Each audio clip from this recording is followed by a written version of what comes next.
कई बार जब लोग जीवन में काम करना शुरू करते हैं तब उन्हें बहुत ज़्यादा दर्द होता है, तकलीफ़ होती है, उन्हें बहुत ज़्यादा मेहनत करना पड़ता है और ये बात उनसे बर्दाश्त नहीं हो पाती। उनका शरीर जवाब दे देता है और वो उस काम को छोड़कर किसी और तरकीब से सफल होने का प्रयास करते रहते हैं। लेकिन याद रखिएगा, इस प्रकार से कोई भी व्यक्ति जीवन में सफल नहीं हो पाता है। याद रखिएगा कि सफलता का मार्ग मेहनत, दर्द और तकलीफ़ से होकर गुजरेगा और ये आपको सहना ही पड़ेगा। तो इसके लिए आप हमेशा तैयार रहिए। तो चलिए इस बात को एक कहानी के माध्यम से समझते हैं। एक बार एक मूर्तिकार अपनी छीनी और हथौड़ी से एक पत्थर को भगवान की मूर्ति का आकार देने का प्रयास कर रहा था।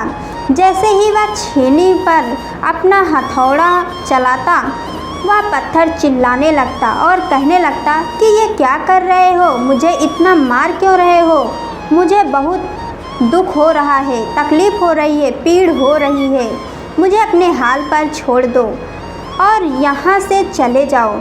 मूर्तिकार ने उस पत्थर से कहा, मुझे बहुत अच्छे से पता है कि तुम्हें बहुत ज़्यादा दर्द हो रहा है, तकलीफ़ हो रही है और तुम बहुत ही ज़्यादा पीड़ में हो, लेकिन यदि आज तुमने इस दर्द को नहीं सहा, इस तकलीफ़ को नहीं सहा, तो जीवन भर तुम इसी प्रकार से पड़े रहोगे। मुझे पता है कि तुम में आगे बढ़ने की अपार संभावना है। तुम एक बहुत अच्छे पत्थर हो, लेकिन यदि तुम इसी प्रकार से कहोगे तो कभी भी आगे नहीं बढ़ पाओगे। इतना कहकर मूर्तिकार औजार उठाए ही थे कि पत्थर फिर से चिल्लाने लगा, गिड़गिड़ाने लगा, विनती करने लगा कि मुझे अपने हाल पर छोड़ दो। मुझे पता है कि जीवन के लिए कौन सी चीज़ सही है और कौन सी चीज़ गलत है। मुझे बहुत ज़्यादा दर्द हो रहा है, अब मैं इस तकलीफ़ को बहुत ज़्यादा नहीं सह सकता। मैं इस हाल में, जो उस हाल में छोड़कर मुझे तुम यहाँ से चले जाओ।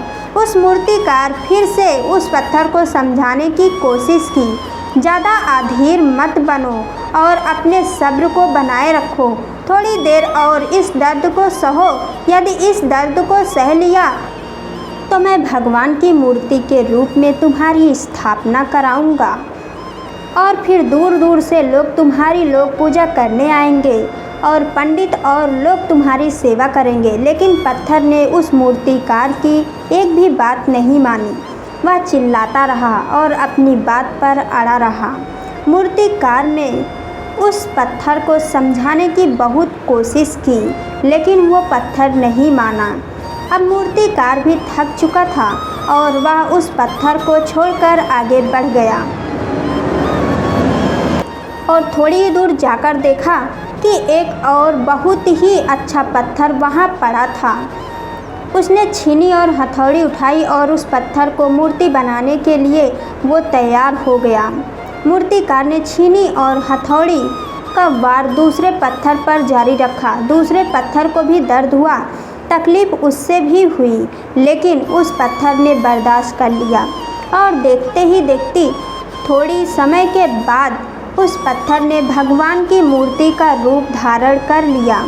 थोड़े दिन बाद उस मूर्ति की एक मंदिर में स्थापना हो गई। धीरे धीरे करके लोग वहाँ पूजा पाठ करने आने लगे। लोगों की मन्नतें वहाँ से पूरी होने लगी और वह मंदिर बहुत ही ज़्यादा प्रसिद्ध हो गया। अब धीरे धीरे करके दूर दूर के गांव से लोग वहाँ पूजा पाठ करने आने लगे। फिर एक दिन और उससे पत्थर को उसी मंदिर में लाया गया और उसे एक कोने में रख दिया गया। अब लोग आते और उस पत्थर पर नारियल फोड़ते। कोई और पत्थर नहीं बल्कि भी पत्थर था जिसने दर्द को नहीं सहा था।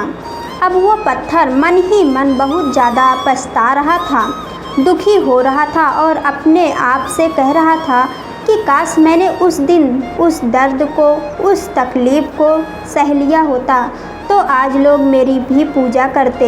इसलिए आप भी अपने जीवन में हमेशा याद रखिएगा कि जब भी आप अपने करियर की शुरुआत में किसी काम को कर रहे हों, पढ़ाई कर रहे हों या कोई काम कर रहे हों और उसमें आपको दर्द हो रहा है, तकलीफ़ हो रही है, ज़्यादा मेहनत करना पड़ रहा है, तो आप रुकिएगा मत, किसी और रास्ते की शुरुआत मत करिएगा, क्योंकि कोई और रास्ता आपको सफलता नहीं दे सकता है। आपको उस दर्द को, उस तकलीफ़ को सहना ही होगा और उस दर्द को, उस तकलीफ़ को सहकर आप ज़्यादा मजबूत बनेंगे और तभी आप अपने जीवन में आगे बढ़ पाएंगे। और जीवन में हमेशा याद रखिएगा कि आपको पहले पत्थर की तरह नहीं बल्कि दूसरे पत्थर की तरह बनना है। यदि ये कहानी आपको पसंद आई हो और इससे कोई सीख मिली हो तो अपने दोस्तों और अन्य लोगों के साथ शेयर ज़रूर करिएगा।